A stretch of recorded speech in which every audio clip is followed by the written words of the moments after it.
It's really interesting to hear your stance on all this from someone so young. I wonder like what is it like when you're talking about this type of stuff with people your age? Because I have a younger sister, and I think her and all of her friends might be more in favor of all the AI and whatever is happening. Like a lot of young people I talk to don't have a stance like you do, and it's really unfortunate. But what is it like in your conversations with like peers, classmates, coworkers, that type of stuff? It's it just differs so much. Like, I just graduated college and everyone that was in our history department, including like the faculty, they were so anti-AI, like militantly, that it was just like they're like, this is like we have to stop CU from getting this deal with OpenAI, and and then that's kind of like then I hang out with like my chronically online friends, and they're talking about how they have they are like having DeepSeek make I don't know, like stupid songs, and um asking it to talk to them like they're a Russian babushka, and then telling them like for like jokes like how to make like a 3D printed gun. So I don't know. It's just so, and then like some of my friends, they never use AI. So it's so different all over the place. Yeah, it must be. I mean, for a million ways, but it must be so hard to be younger right now because you're caught in the middle of, wanting to be your own person and then like having nostalgia, looking at things from before you were around that you might gravitate towards, but then also kind of being forced to like be in the future, like everything is all futuristic and like planning now for 5 years from now. It must be like I'm a bit older, so I'm kind of set. I can just watch it all, but I don't know how much will like actually change for me. But being young, you kind of have to be in it because things will change for you inevitably. Yeah, and it's like I do feel like everyone I'm around, like my friends, they're just so like nihilistic in so many ways. And it's such bullshit in my opinion, because it's whatever, like the world's always changing, but it doesn't mean you can't have kids, or you can't like do a career you want to do because you think AI is going to just take it. I mean, it's just you have to embrace it, I guess, in some aspects, or just keep adapting, keep like pivoting. I mean, like I went to a monastery earlier this year in Eastern Oregon, and like the monks there, they were like, some of them are pretty old, but they would just sit around on a couch, like their couches, and watch AI slop history videos for hours. I was like, there's no hope for us to escape ever. That's funny. I mean, maybe not funny, maybe terrifying. It was pretty funny. In some ways, it was really funny. I don't want to air them out at all, but my dad is an American literature professor at the University of Alberta, and him and all of his colleagues are actually got like more supportive of all of it than I would have thought anyone in the arts, like in that side of education, would be, and that kind of terrifies me as well. Like when they all watch videos or talk about like you would think that again. I feel bad for airing it out, but they wouldn't want students using AI, but then they want to learn to use AI so they can grade papers Yeah. that they've like banned AI from writing. I look at that and I think too, like I mean if the professors and the monks are using it, we are inevitably cooked, I think. Well, I don't know if I'll like lose my degree, but there was a class I took where the teacher was obviously grading with AI, it was like so obvious because you could just tell like the heading and formatting was like that. So I just started using AI to write all my papers for this class. And so then the AI was grading my AI work, and I got 100% in that class. And I was just like, this is such bullshit because if you're not gonna treat me like a human being, you're not even gonna look at it. And I was like, I don't even care. Like, here's my here's my slop for you, and it worked, which is kind of depressing. That's funny you like figured out a way to kind of finesse it though. And exactly, I think they deserve exactly that. Like if they're using it to grade, very obviously, you might as well just feed it what it is. Yeah, I mean, I first used AI when I was a senior in high school in 2022, like when it first came out, and it was it was like kind of during COVID a little bit, and yeah, it's kind of a cheat code for some people. Like obviously for like a lot of my own writing, I don't use that. I don't want to use it, and I'm realizing more and more that um it's just lazy and oh, like I was reading the newest Vice magazine, and it kind of blew my mind, like seeing how they were writing. They're just, they're just writing in such a human way, and they're just using a lot of slang, and it doesn't sound very like journalistic or academic. And I think that's like the new pivot is just to like sound extra human. It's like we're de-evolving our writing skills to separate ourselves from, you know, AI. So I don't know. Yeah, I definitely see a lot of that too. Writing that wouldn't like it's not bad at all. I feel like it's more personal and you maybe are like taking more away from it, but it's definitely not. They wouldn't have hired someone who wrote like that 15 years ago to write a blog or a magazine. It like wouldn't be professional enough, and now I feel it's what they look for when they're sourcing freelance writers. Yeah. It's just like they're putting like shit posting on big magazines now. Yeah, exactly. I'm super excited to talk to you. You are for sure the first child, or child makes you sound young. You're the first like person whose father I've had on the pod, and it's working out so well that it's kind of in tandem. I feel a lot of people listen to your dad's heard like all the great things he had to say about you, and now they can hear from you the next week. Which I mean, I normally I would like to think my brain in some ways works fast, maybe not faster than anyone else's, but I'm usually on it. And it took me until the end of the episode. Like, if anyone listened, you can hear it in real time. And I realized I should maybe just ask Jonas to come on. Like you've said so much nice stuff about him, it would just be interesting to have him follow this up. And I didn't realize until maybe an hour and 15 minutes in that that would be a good idea. So I'm glad it worked out. I thank you so much for being here. I have some questions and kind of counter the lore, if you will. Sure. Yeah, I mean, thank you. I always thank people at the end, but I gotta make sure I thank you. No, thank you for having me. This is my first podcast, you know? So Do you now that I have a young person here, I gotta find out what's cool with young people. Like, are you listening to any podcasts? Like, is that how you consume interviews, or is it not really your thing?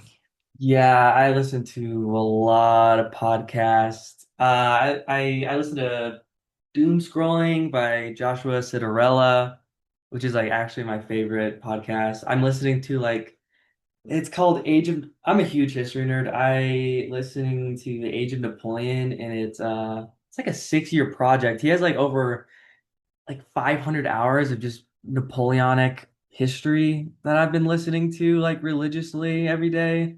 I also listen to like basketball podcasts, Cookies Hoops. Uh, so yeah, I listen to a lot of podcasts. It's kind of depressing, actually.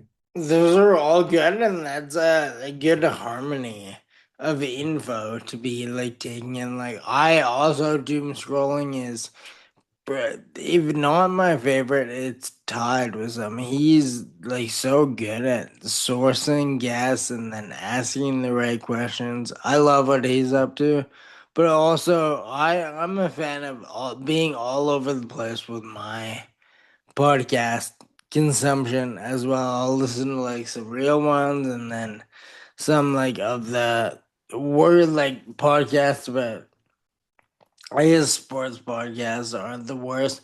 Reality TV podcasts, those Those would be the suck, dude. worst.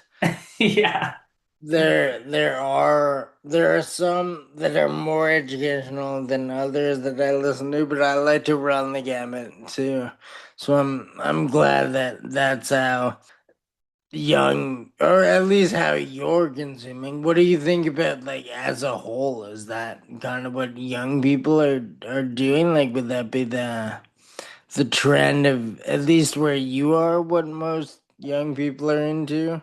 Um, I don't know. You know, it's like, I mean, yeah, I feel like, like the Red Scare podcast, do you know about that? Yeah, I remember like being in high school and I'd like listen to it all the time, and then like being at like a high school party and then like other people were talking about it. I remember that being really weird. Um, it I don't know. Then also it's like my best friends, like they just play video games and smoke weed and watch YouTube all at the same time. So I don't it's hard for me to say because I think it's some people are just brain rotting all day, and that's okay. yeah, yeah. There is a lot of that, and it is. I mean, most things are okay. Like if people, it's up to people what they want to do, but. I'm a bit older and I have friends who basically would do that as well at the same time too. It seems like a lot. You walk into a room and someone's got like three screens. One's the next game, one's YouTube, one's like Call of Duty. It's kind of insane, but I guess if they can do it, power to them. Yeah, I mean they have no more gray matter in their brains though. Yeah, it's kind of used up and burnt out at that point. Yeah. I'm trying to think of what cohesive way to ask all the stuff I want to ask, but I think it'll be a bit out of order. But I'm really curious about the art gallery that you and your roommates started in your apartment when you were at. Was it UFC? It was C Boulder. Yeah, I don't know. I was living on the hill, which is where all the frats are, and I just was disgusted by them all. And I realized that there was just no because I love like I grew up going to like DIY spaces, going to hardcore shows, metal shows, and I realized that Boulder's like they have a perception that's kind of like hippie culture or something. No, it's like super conservative and hyper rich, and so I kind of just wanted to open a space up to first off the part it was not even about art. It just I was too nervous to just have people over for a normal party, and so I just created this gallery because I was too nervous. And so yeah, we'd clear out the whole living room, we'd make a bar, we'd take the dishwasher out and we'd like put it in front of the door leading to the kitchen, and my like roommates who aren't into art at all, they would just like bartend and get really drunk. It was really an excuse to just get really drunk and like do drugs. That essentially that's all it was. But at the same time, I also had like artists from Mexico City, like people from New York, and I met a lot of like cool people through that. And it was also weird. I think it was the last one I did, and then like all them like older people came, like I think BMocha, the museum in Boulder, like closed their event, and then all these like older millennials just came in and just started like drinking like shitty Pink Whitney shots and pickle shots and then I had a DJ come and they just started playing like really loud noise music and they all left. But that I felt like I was on top of the world for that like 30 minutes. When it was all over, were you like when you had to move away, were you kind of happy that like that was an insane time and now it's winding down, or do you wish it could have kept going?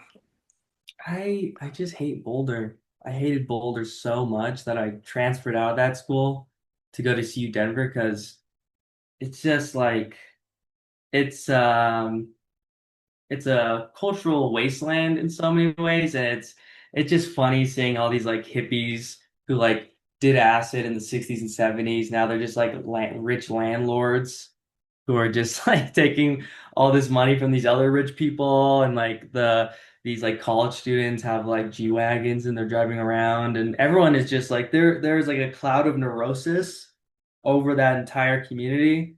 And then once I came to Denver, it was so much better because I was able to be just like, I grew up in Denver, and so that's like I was able to be with my friends, but also the art scene's way better.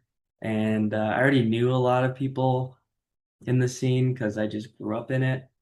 But no, I'm glad it's done. I do want to keep the project alive, but I can't do it at my current house, and I can't find a warehouse or a basement anywhere to do the next show.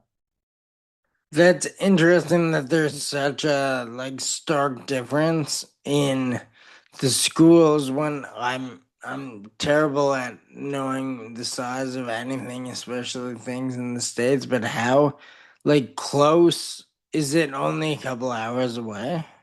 It's it's like an hour away. So like every time I had like a an exhibition up at my house, like there would be people coming up from Denver for sure. And it's a hassle, but like not the end of the world.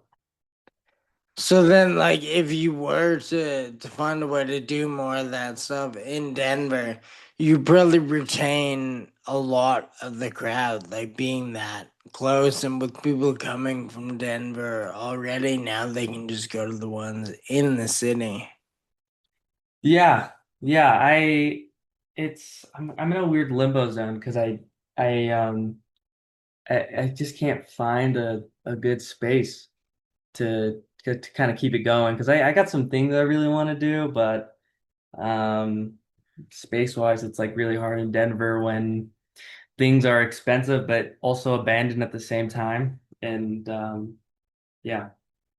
That sound kind of like where I live. We have a ton of spots that would be so ideal for these type of things, and I have ideas and I have friends with ideas, but then to like get access to any of these places or rent them even temporarily is like so expensive. It's like they haven't figured out, rent some of the stuff a bit cheaper and it won't sit abandoned all day, every day. But no one will give on that. So there's so much spots, but it's way too expensive to do anything like creative, not like purely profit driven. That's like kind of what they want to happen here. Sounds like maybe the same there.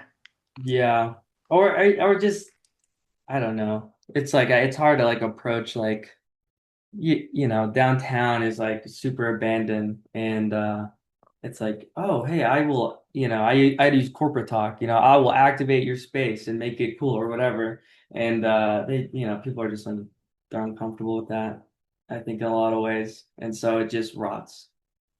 But then, so you're doing the show with your dad soon, right? He said the 11th. Yeah, it's Saturday the 11th at Leon Gallery. And that, like, is it easier to, if you're at the level where you can do stuff within like a real gallery, is it easier to get access to those spaces, or is it kind of an uphill battle, like to show any art out there? Uh I don't know that, it's like what spaces are open to like a freelance curator doing something. there's like three. There's three, and then they're booked out for a while. I mean, I worked at Dayline Gallery as a curatorial assistant for like 3 years. And like that was like such a great time because we could just do whatever we want. The space is super small and but it was like a real community space almost and like an exhibition space, which is, that's kind of like what I think about curation in a lot of ways is I'm so anti like trying to like build this idea and then like putting artist work in it to like fit this idea. And I've always felt that like curation is just resource management and like production. And it's all about just like building a community, So that's like the most important thing to me. And some galleries want, a lot of research or they want, certain things or they want it to be profitable. It's like, oh, well, can we sell little trinkets or can we make money somehow? Which I get because you don't make, because being in a gallery is like the worst business idea ever. It's like worse than being in a restaurant. And I get that. But that can also cause some barricades. Yeah, definitely. No, I same with it here. Anyone who's tried it, definitely like never made money and then lost a bunch of money in the process and probably did some cool stuff and contributed to the community, but it's so hard to like keep that going without money, which is why a lot of people stop because it's not their prerogative to make money. But I get why like galleries need to, pay rent and keep the lights on. Yeah. And and that's why it's like so important to have like a strong DIY community, like in anywhere you live. And Denver is like was one of the like in the early 2000s, maybe early 2010s was like an epicenter for DIY. And there's those spaces still exist in some shape or form today. But like they had like Little Peep playing at in Denver in like 20 mid 2010s I want to say and I met someone in Mexico City who was like inspired by Denver to kind of start their own DIY space. So it's important to have those.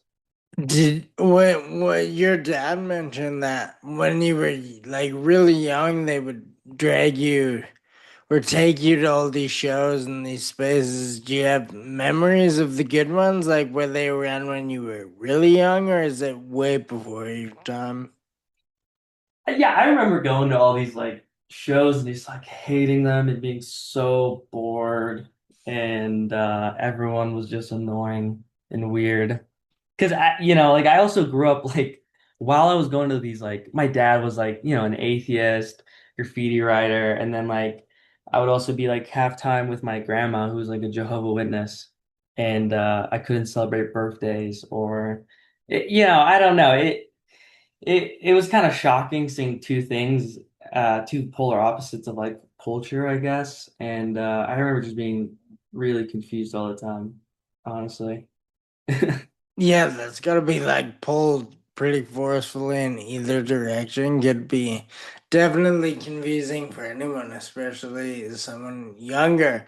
Your dad was saying, he was telling me a bit about what you've become, and it's funny because I assumed you just saw that growing up and then immediately wanted to be a part of it, but then he was saying you actually really didn't like it until later, and then you kind of pivoted to be what you are now. So I was curious to hear your side of things, but I guess you already kind of alluded to not liking it when you were younger. Like it was an acquired taste. You had to like get older to realize you wanted to be back curating and a part of the art scene. Yeah, I mean, it's like funny, like I'm like rebelling against my family by not going into the arts or something. Like I'm like, I'm gonna do my own thing and I'm gonna get a degree in, integrative physiology and become a strength and conditioning coach.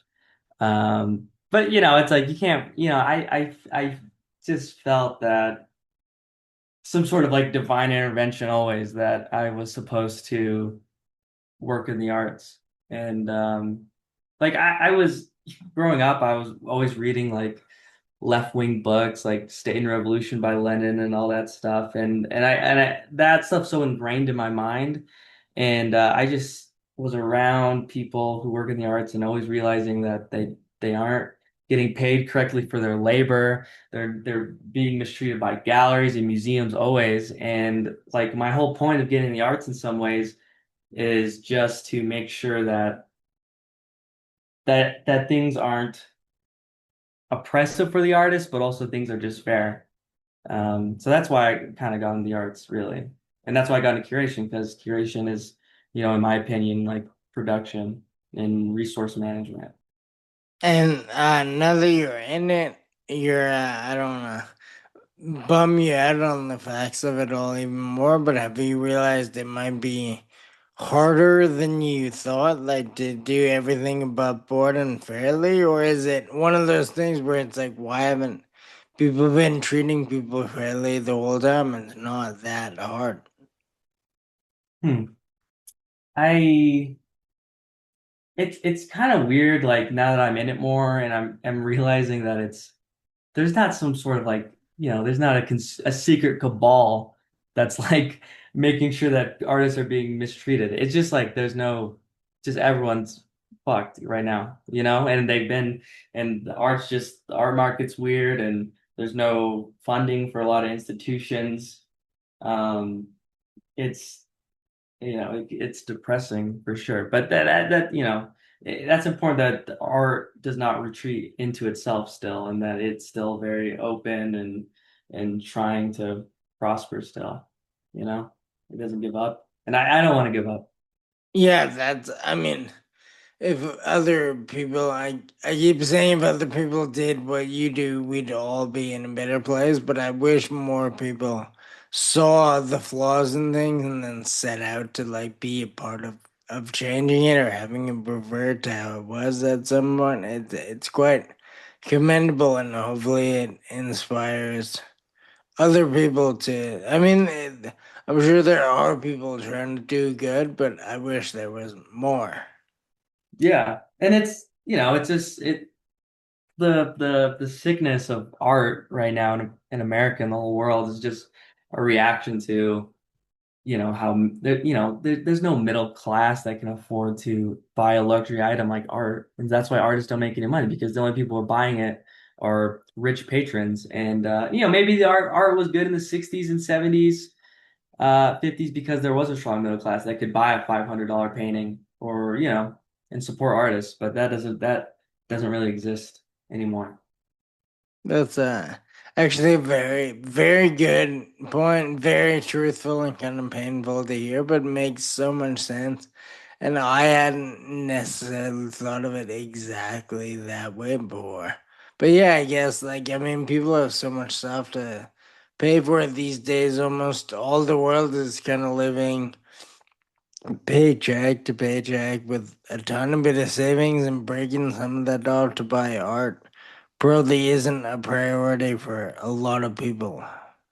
Yeah, and yeah, they're gonna buy. No one's gonna buy an oil painting anymore. Just like that's just what's going on. So, can you tell me a little bit about like what's your in your words, I guess, what's the show that you're curating with your dad? Like how does that show? What does it mean to you, and what's your contribution to it? Well, it's kind of, I'm a Nepo baby. I'm like a C-lister Nepo baby in a lot of ways. So I was like uncomfortable at the start, like working with my dad, obviously. I'm like, I didn't earn this. But I was like, okay, we're gonna make something cool. And this is the first time I ever had a project where there was a stipend. And so like, we're gonna do something cool. And obviously you can't, father, son, you can't avoid the idea of family. And in thinking about our family, like in a lot of ways, me and him are, truthfully, we're just whitewashed, like Chicanos at the end of the day. And me and him are so removed from our culture. And it was kind of reclamation of that. The show is about that and coming to terms with a lot of things like generational trauma and being okay with alienation. Like for example, we were doing research and my grandma has been super helpful in like figuring out family history and we found these documents of my great grandfather, Billy Sanchez, and he went to jail for, violently sexual assault. And he went to jail for that. And that kind of trauma and that pain that your ancestor did to someone and that he holds on and that goes to my grandma and that goes to my dad and that comes to me.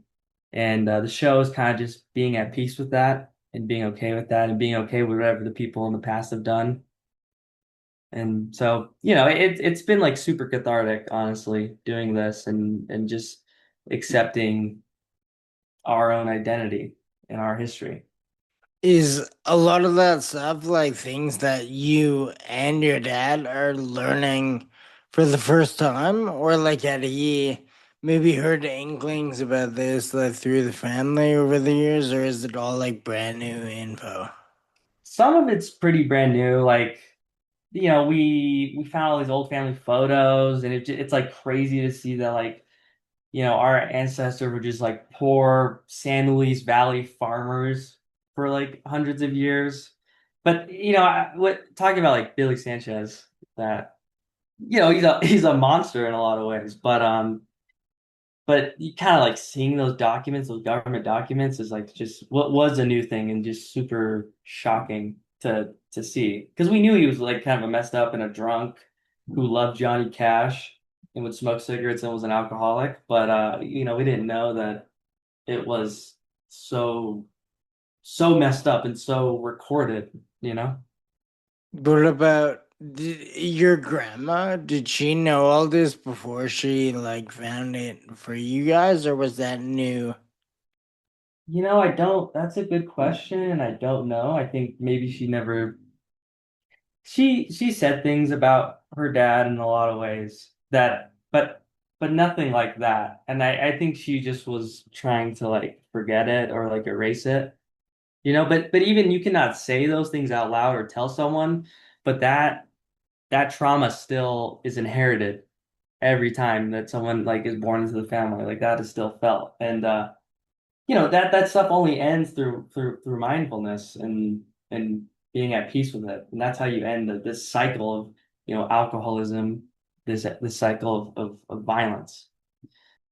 Yeah, yeah, of course. Very good point. Very like mature way to kind of look at it all and process all the info. I'm sure, like, I mean, that one, of course, on the negative side, but there must have been a lot of like positive things that you guys found out as well, right? Yeah, I mean it's just like yeah, like these old family photos of just like these kids running around and like I remember seeing these people when they were older, when I was younger, because a lot of them aren't around anymore. But it's just like weird to see like Buster Sanchez as like a kid running in a field, and there's like a lot of beauty in that, or just seeing like the shows about our grandma Sarah who we lost to COVID in 2020, and like just seeing her happy and young. Um, it's just been super emotional too. Just like I was like going through the photos that my grandma dropped off. I just started crying because I just saw a new side of her when she was young that I never saw, and she developed dementia, when I started getting really a lot of consciousness, and so seeing that, yeah, it's been super positive. Yeah, that I mean the pros and cons, the whole thing is gotta be pretty heavy, pretty eye-opening, but also like heavy on both of you. So it's I mean the whole thing sounds amazing and it's commendable to, fight through all that to put on the show and be like so open and vulnerable because you guys are learning all this, but then you're sharing it with anyone who's gonna see the show, right? So how about like what was the thought process? Did you from the beginning think like whatever we find out we have to be okay with kind of putting on display for anyone coming to see the show, or did you have to like, even in the short time of planning the show, like, did you have to get more and more comfortable with that? Like, was it harder at first, or was it easy the whole time? I Yeah, just from the very beginning, I thought that it was so important to be transparent with ourselves. And it's just like I don't want to hide anything. I don't want to sugarcoat anything. It's just this is who I am. And that's always like that's the goal of this whole show. You know, think about AI. The whole thing is that I just want to be authentic. And being authentic is showing the whole my whole history, our whole history. And just in being okay with that. So you know, my dad, like, you know, it's hard maybe sometimes to come to terms with that when maybe you know he met that guy or he knew these people in our family. Um, but you know it's important to just be authentic as possible. I don't think I actually asked your dad this, but who, out of you and him, whose idea was it to put the show together? Um, it was a collaborative process. I think at first maybe a couple ideas were that it would be more about like a father-son relationship. But I thought it was so important to include primary sources, I guess, in the show and make it a much bigger conversation of what does it mean to be a Chicano in America? Um, because you know I was doing research on La Mencha, who was she was a woman who had a kid with Cortez, one of the first Spanish conquistadors, and from her was the first, you know, mestizo. And just like thinking of that relationship of that the very at the heart of what it means to be a Chicano or a mestizo is it's violence, it's colonization, it's that part of you is half being oppressed, the other half of you is the oppressor. And that's just such an interesting subject matter. And just, you know, analyzing that or just going into it all the way.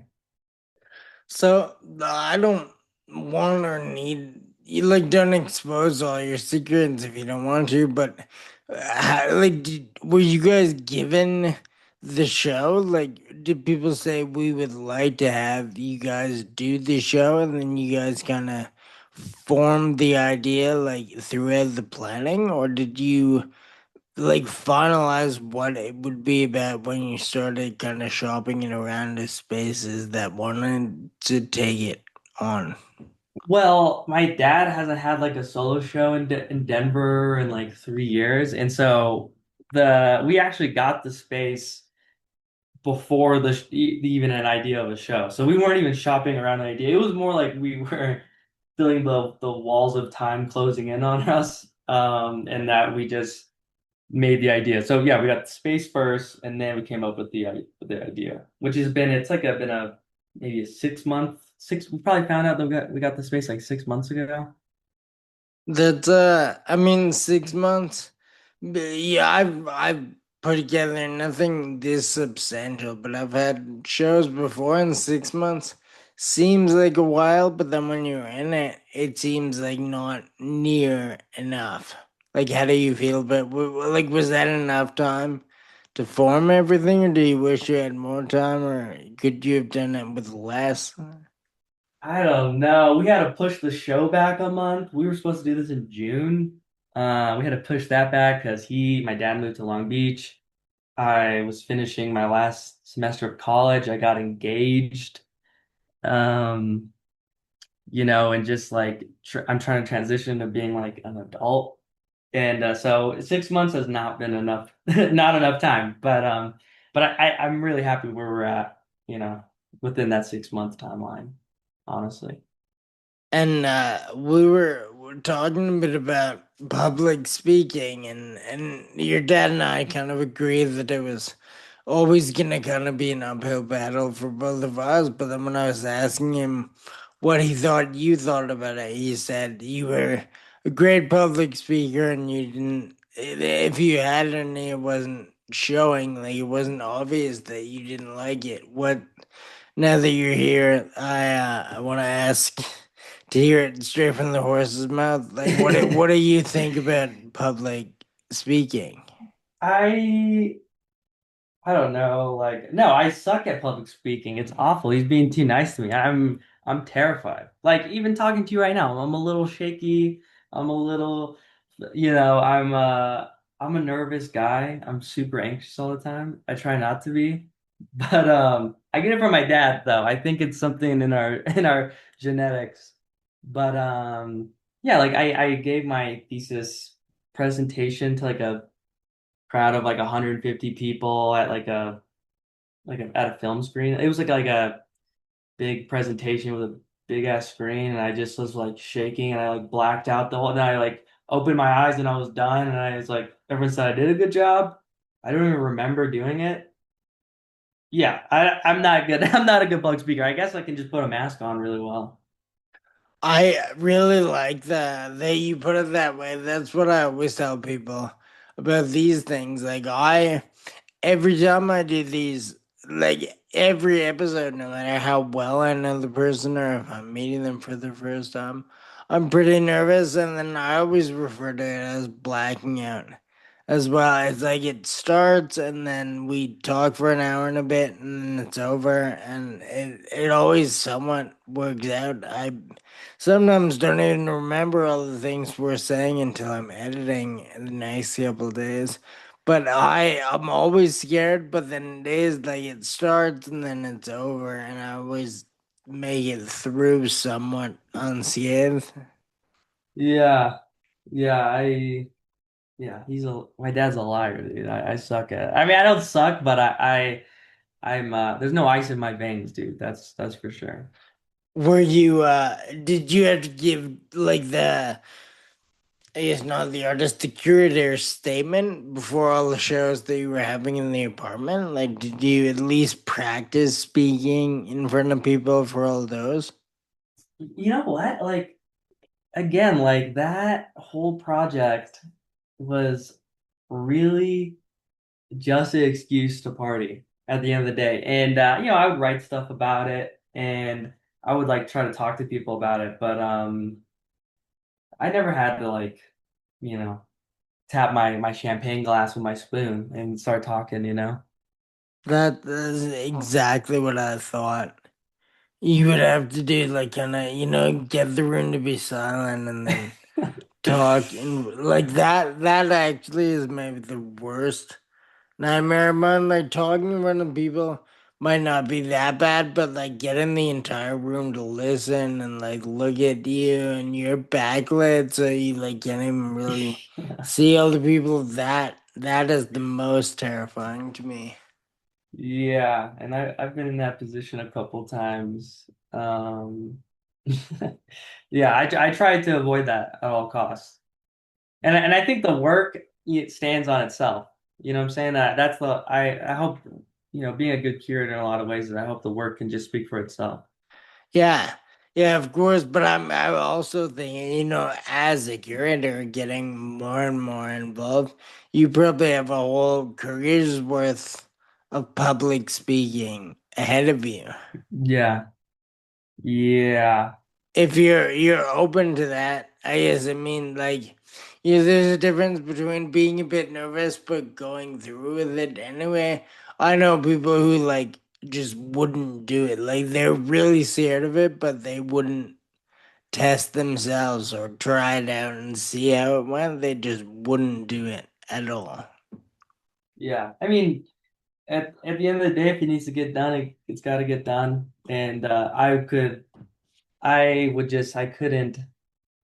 sleep at night knowing that if I didn't do something that I would fail because then I would fail. So when it needs to get done, it needs to get done.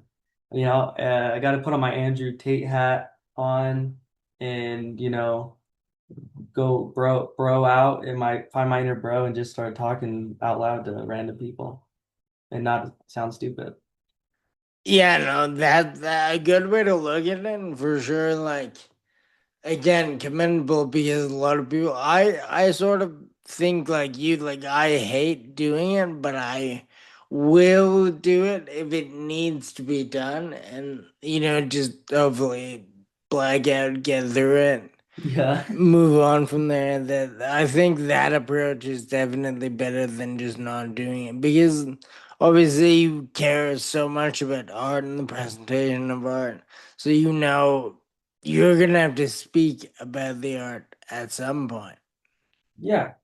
Yeah. And it's part of the job that I gotta be okay with. So what do you I guess if you have anything specific in mind, you don't need to name it. But after this show, like from what I can tell, talking to a bunch of artists, they're always, grateful for the opportunities they have, but then they gotta start thinking about what they do next. So do you have any ideas, or like what type of show you wanna like be a part of after this one, or are you kind of like burnt out on the research and presenting for a bit? You know, I think when I don't have like an active project, I'm always just building a roster of shows and artist lists and research. Um, One that I'm working on, well, that's actually complete. It's totally ready to go. Just everyone hates the idea. It's called Furry Realism, and it was going to be a show about furries and recontextualizing them within a fine art gallery. And it was crazy. I got like a really big artist to be in the show. He like has been in museums and everything, and I was so excited, and I thought the show was gonna be amazing. So I shopped the idea around with the galleries, and yeah, everyone hated it. So, you got to be okay with that. So that I'm waiting for my angel investor to come in. And then the second project I'm working on is going to be about art that is anti-rationalism, I guess. And it's going to be called, working title is like Into the Dark. And it's going to just be work that it's like contemporary mysticism art that is kind of in opposition to this the kind of day and age we live in, and kind of returning to like a new form of art that kind of relates back to like pre-Renaissance art, but through a contemporary lens. So those are the two things I'm working on. I also have a project with the Rhino Art District. I'm gonna co-curate a show for them. It's gonna be a big survey show. Um, that I'm the young guy, so they got me on to get all the young artists, which I feel disgusted about in some ways because I'm like, who am I to decide who is like the good young artist? Because I'm not hip or cool. Like I hang out with like millennials all the time, and I feel like I'm 50 often, So those are like the three things. The the furries one sounds incredible. Sounds super interesting. Saying that, I also see why galleries maybe would be opposed to that, but I think the narrative of like having a show that people say no to at the beginning, I think once it finally gets showcased somewhere, it'll kind of be like the perfect like I told you so moment. And I really hope for you you get to like go through have it, and then everyone that rejected it kind of thinks like we really should have taken that at the time. Yeah.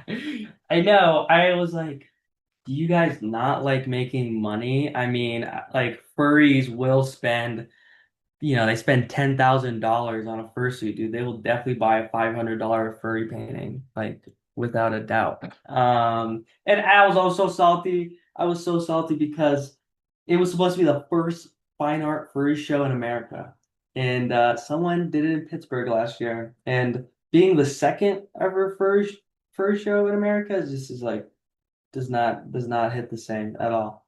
Yeah, I know it. Like I don't want to get in your head. I know what you mean. I really love and prioritize like doing certain ideas first, and when someone beats me to it, I always happy for them, but just a part of me is like kind of dying inside knowing someone Yeah. else did it. So I fully get that.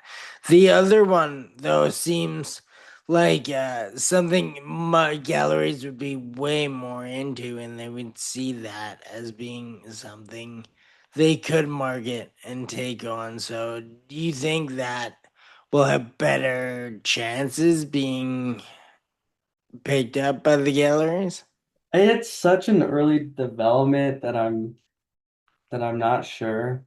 Um, I'm like a lot of reason why I'm making that show is I'm Catholic, and it is it's like I'm a person filled with hypocrisy because like I'm a Catholic, yet I'm also in contemporary art, which is in a lot of ways very like anti-religion and anti in some sense some Christian values, but I hope that I can like mend those two and be okay with that.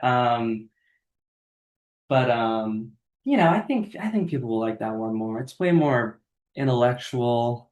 It sounds cooler, and also like at the end of the day, people just think furries are just about fucking each other in fursuits, which it's really not, by the way. But this one is a little more sexier.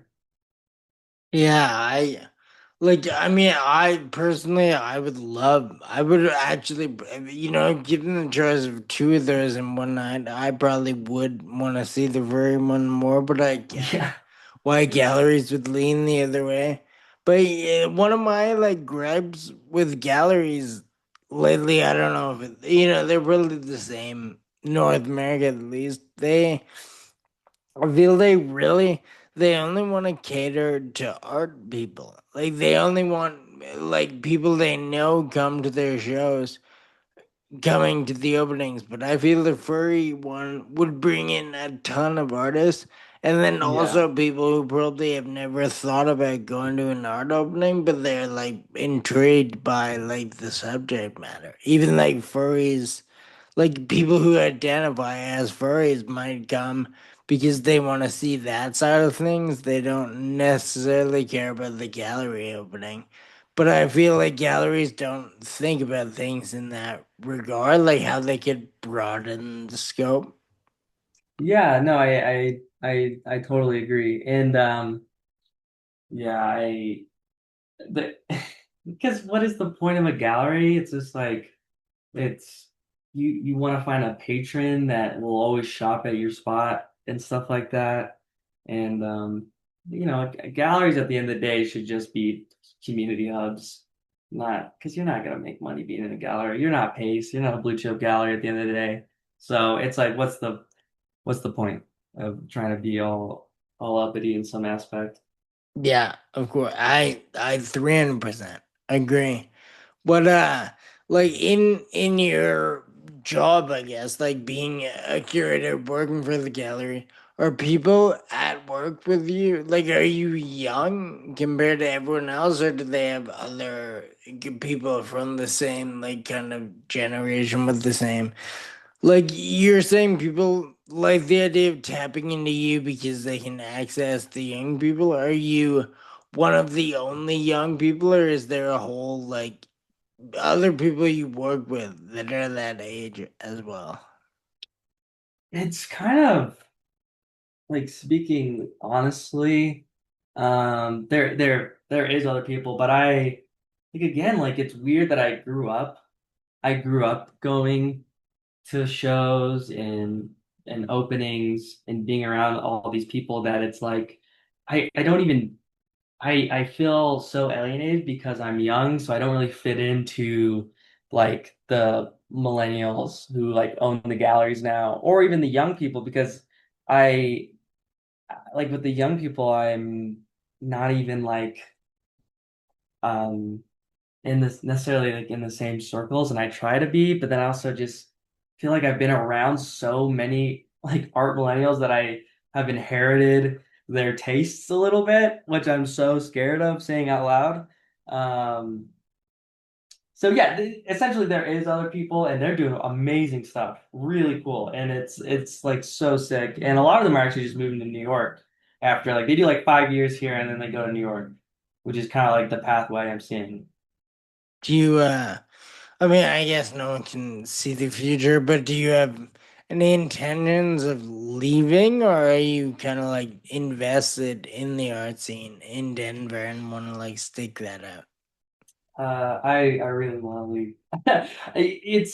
It just sucks. Like every time I'll like, oh, I've never seen this person before. Let me go talk to them. And they're like, I remember when you were this tall, you were 5 years old, you pissed yourself at the opening and or something like that. And I'm just like, and everyone knows my dad. And I'm like, I need to escape really badly. And I don't want to, I don't know if that means going to New York or Mexico City or something, but I do feel like I just want to go somewhere where like no one knows me a little bit.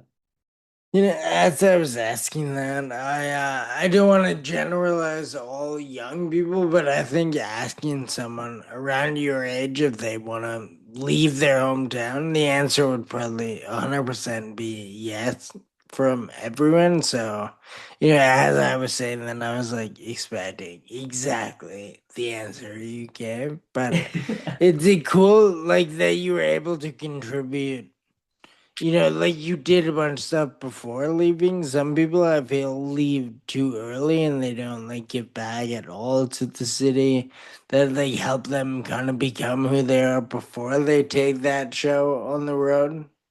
hmm And I know it's also I love Denver so much. It's my home. And it part of me, doesn't wants to stay here and kind of like because I it's also just like so um kind of depressing that like it's like a brain drain that like if you're not living on the coasts, you gotta leave. Like if you're in the Midwest or you're like in the mountain area, and which I assume it's probably like in Canada too. It's like if you're in the middle of Canada, you're trying to go to Vancouver or Toronto, Yeah, right? yeah, definitely.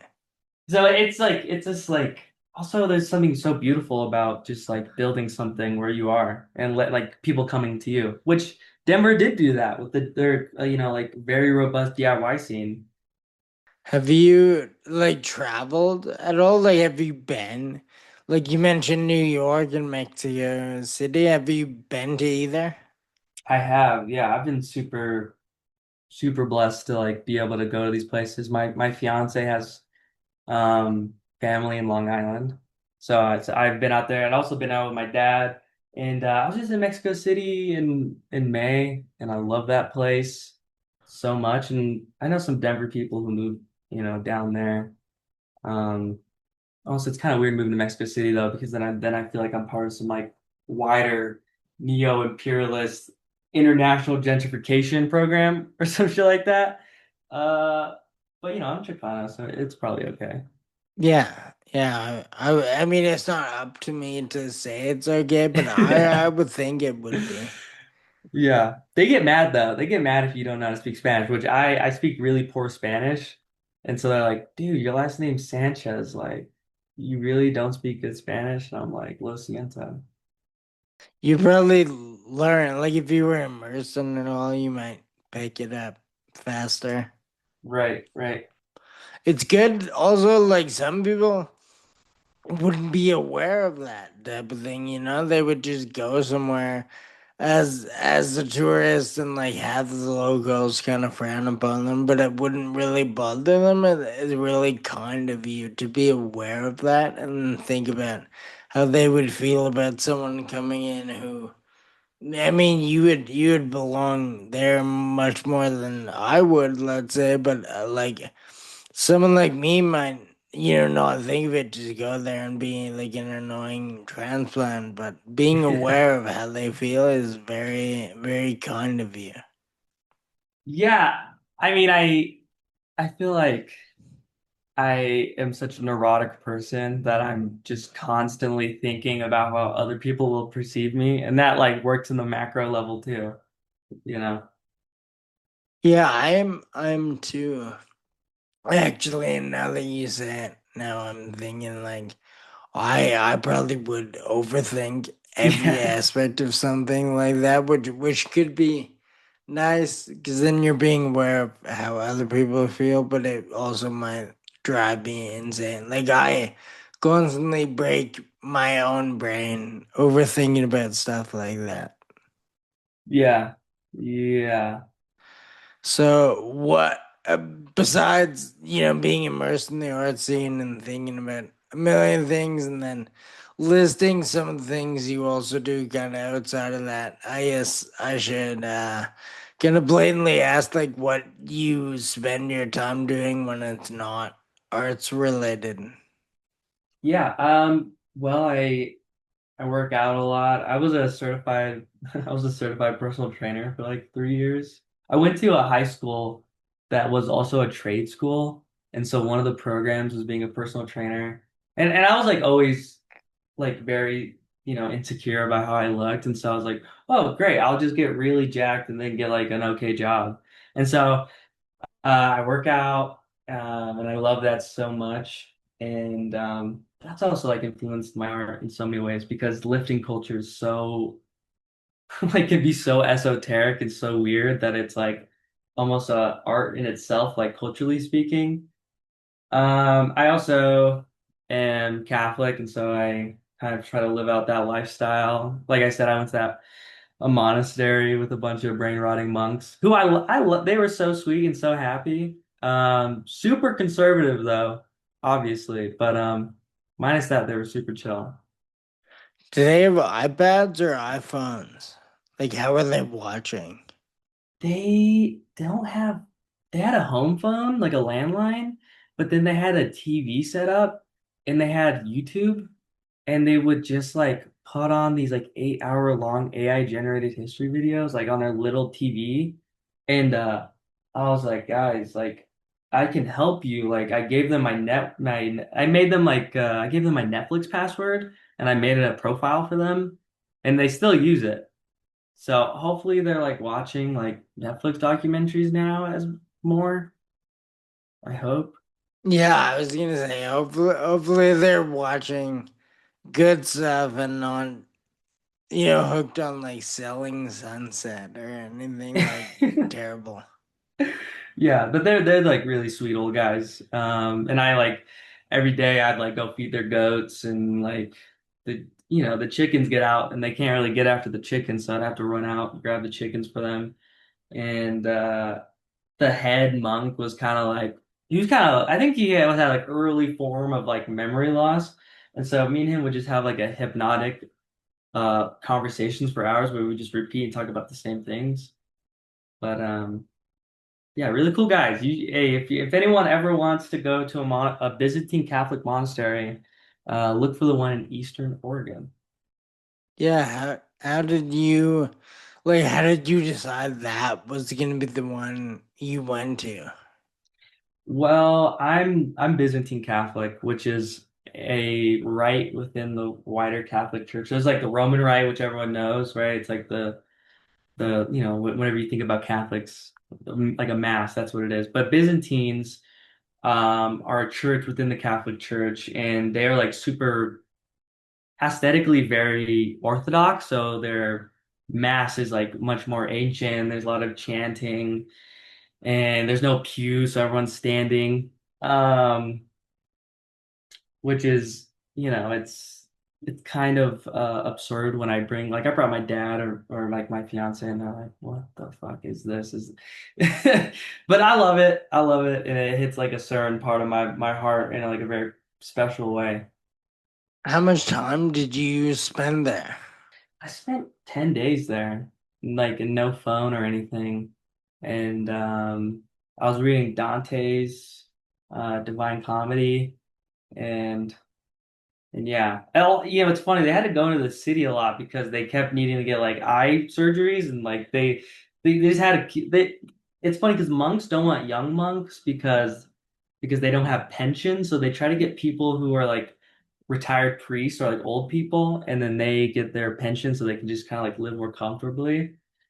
But they had actually like a beautiful like almost like cathedral on the property and yeah, really nice. Really, really nice. And I went to like it was 5 hours of praying a day for 10 days.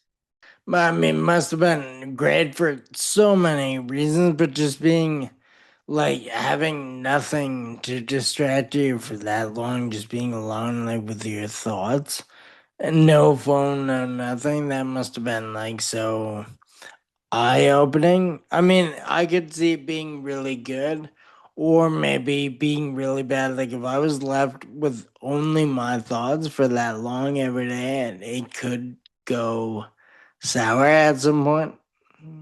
Yeah, yeah. I was also really scared. Like it was like they didn't have a website. I just called them and they said I could come. And I was like 50% of me was like, okay, I'm gonna die here. This is like a crazy cult and they're gonna like crucify me. So that was kind of in the back of my head the whole 10 days that they were about to kill me at any moment. But then I thought they're so old that I could probably get away with it by escaping them.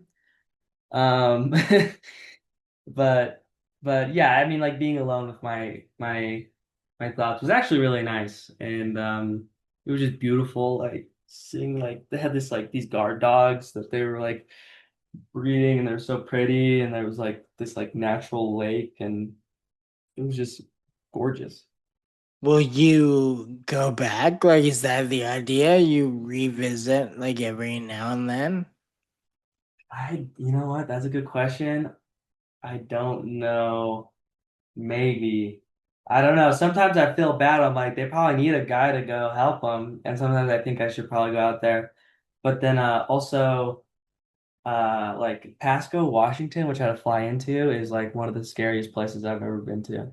Because I stayed like 2 days in Pasco and dude, that is like actually the scariest place in America is Pasco, Washington. Like there's like pit bulls running around on this like wild in the streets. Um, there's no like good bars. There's nowhere to play pool. It's just like very depressing. See, I don't know anything about this really, so I feel these are very novice questions. But is the idea that they just want you to experience like what they're about, or is it more of like a not like in a call way, but are they trying to recruit new people to come and stay like permanently with them, or do they just want to show off the life? I think it depends on the monastery in a lot of ways. Like because they were all old monks, they're like, dude, you could they kept being like, I know you got a girlfriend, but come on, man, you could live this monk life. And the abbot was kept being like, dude, you could live like a boyar. Like you could live that boyar life. And I was like, what's a boyar? And he's like, that's like he's like super Long Island guy too. So he's like a thick New York accent, but he's like a monk.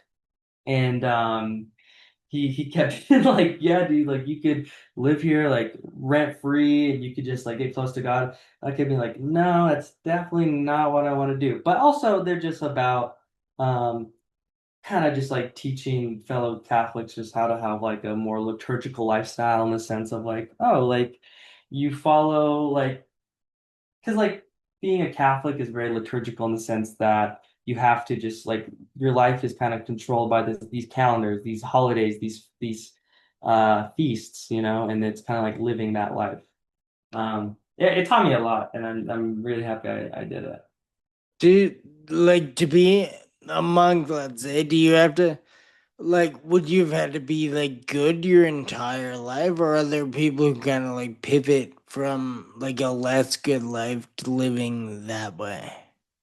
Yeah, no, there was like a guy who he he like probably was living like I think he was like a biker, like a in a biker gang for a long time, like in the 80s. And then he just like became a monk and you know, he kind of like talk about that in his past. But I think a lot of it's just like people are just like I don't know, these older people are just can't like keep up with society, so they just retreat outside of it. And which is, you know, it's special that there's like places like that for people. Yeah, for sure. I don't want to trivialize it, and that it sounds great. Like it sounds ideal. There are days in my life where I imagine, what about living the opposite way, like getting rid of everything and just retreating somewhere. And I'm sure, they've enjoyed it the entire time. Yeah, they're crabby though with each other. they get crabby. So it's kind of cute to see them like scrap a little bit. Like they'll be like, "You didn't clean the dishes. You have to," or like something like that. It's just like these old guys like just like you bitching at each other. Yeah, that's nice to think about. Kind of kind-hearted, very wholesome.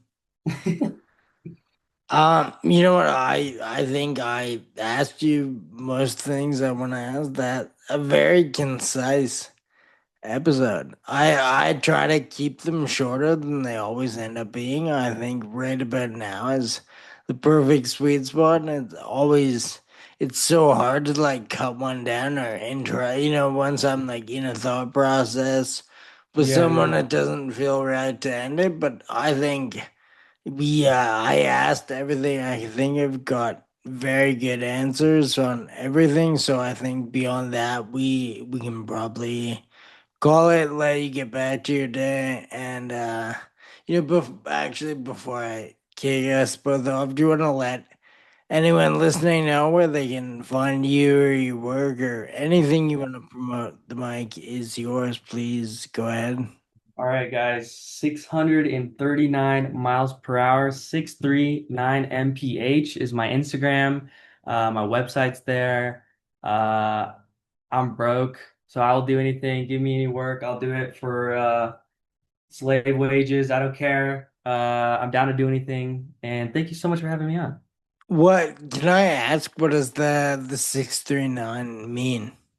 It is the shortest possible Instagram tag I could find.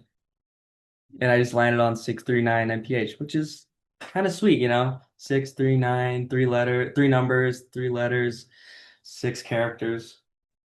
I like that almost more than if there was an elaborate kind of narrative behind it. Just the length fit, so why not? Yeah, easy to tell people. I thought it was maybe gonna be like something cool for young people that I didn't really get, and I was gonna be dating myself by asking, but I was curious. When we started talking, like when your dad introduced us, I thought if I can find a way, maybe I'll ask what this means. It means it means nothing. And that's the beauty in it. Yeah, no, no, better than I mean, I would have enjoyed the story as well, but I think it's better without one too. That's interesting. Well, thank you very much. Good luck. I doubt either of you need it, but hopefully you and your dad have a great show, and hopefully the public speaking isn't too hard on either of you. Yeah, I'll just black out. Yeah, perfect. That's the only way. Yeah, thank you for having me. Yeah, enjoy the rest of the weekend, and yeah, again, don't think you guys need it, but I'll extend the good luck. Have fun. Alrighty. Cool. Peace. Peace.